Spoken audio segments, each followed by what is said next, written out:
रविवार को पहले चरण के मतदान के तहत काको प्रखंड में हुए पंचायत चुनाव का परिणाम देर शाम तक जारी हो गया। चुनाव परिणाम में कई मुखिया अपनी सीट नहीं बचा पाए। मतदाताओं ने नए चेहरों पर ज्यादा भरोसा किया। प्रखंड के पिंजौरा पंचायत से जिला मुखिया संघ के निवर्तमान अध्यक्ष हरिलाल यादव चुनाव हार गए।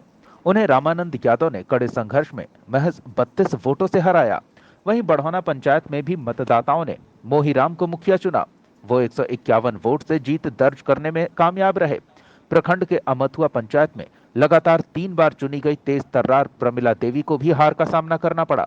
वर्ष 2001 से ही मुखिया पद के लिए संघर्ष कर रहे मेराज अहमद सुड्डू को आखिरकार वोटरों का भरोसा मिला और वो मुखिया चुने गए। सबसे अधिक कांटे का मुकाबला डेढ़सैया पंचायत में रहा। यहाँ के लल्लू यादव सिर्फ 5 वोट से चुनाव जीतने में सफल रहे। प्रखंड के खालिसपुर पंचायत से मिंती देवी मुखिया के तौर पर चुनी गई। वहीं नोन्ही से मालती देवी को मुखिया के चुनाव में जीत मिली। उत्तर सिरथू पंचायत से सरोज देवी 503 मतों से विजयी घोषित की गई। बता दें कि उनके पति रंजय कुमार उर्फ सफू सिंह पंचायत में लगातार 3 बार मुखिया रह चुके हैं।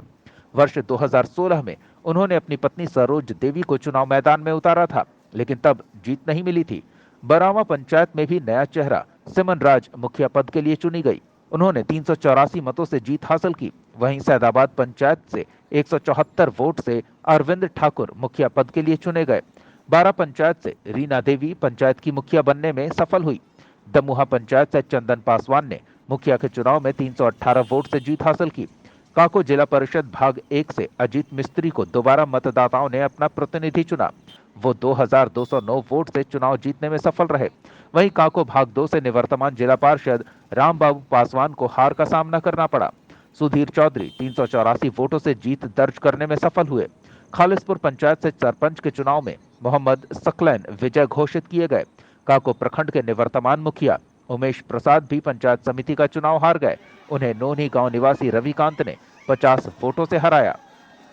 एसएस कॉलेज में शनिवार को हुए मतगणना को लेकर कॉलेज परिसर और आसपास सुरक्षा के पुख्ता प्रबंध किए गए थे।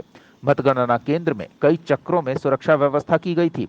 केंद्र से 500 मीटर की दूरी पर वाहनों को रोक दिया जा रहा था, जबकि कॉलेज के मुख्य द्वार पर मजिस्ट्रेट के साथ पुलिस बल की तैनाती की गई थी। मुख्य द्वार पर जिला प्रशासन और पुलिस प्रशासन के कई बड़े अधिकारी मौजूद रहे, जो वैध पास रखने वाले लोगों को ही अंदर जाने की अनुमति दे रहे थे। उधर कॉलेज के मुख्य द्वार के सामने सड़क पर विभिन्न पंचायतों से आए प्रत्याशियों और समर्थकों की भारी भीड़ देखने को मिली। सुबह 8 बजे से मतगणना का काम शुरू हुआ और बारी बारी से प्रत्याशियों को मतगणना केंद्र में बुलाया जा रहा था। मतगणना में जीत प्रत्याशियों को दोपहर से प्रमाण पत्र भी दिया जाने लगा। इधर चुनाव नतीजे आते ही जीत हुए प्रत्याशियों और उनके समर्थकों में खुशी की लहर दौड़ती दिखी। उम्मीदवार और उसके समर्थक एक दूसरे को बधाई देते नजर आए। कॉलेज के बाहर मेन रोड पर जीते उम्मीदवारों के समर्थकों द्वारा जिंदाबाद के नारों के बीच रंग गुलाल भी उड़ाया गया। कहीं मिठाइयां बांटी गई, जबकि हारी प्रत्याशी गम में डूब किनारे से खिसक लिए। जहानाबाद न्यूज के लिए वीरभद्र सिन्हा उर्फ गप्पू की रिपोर्ट।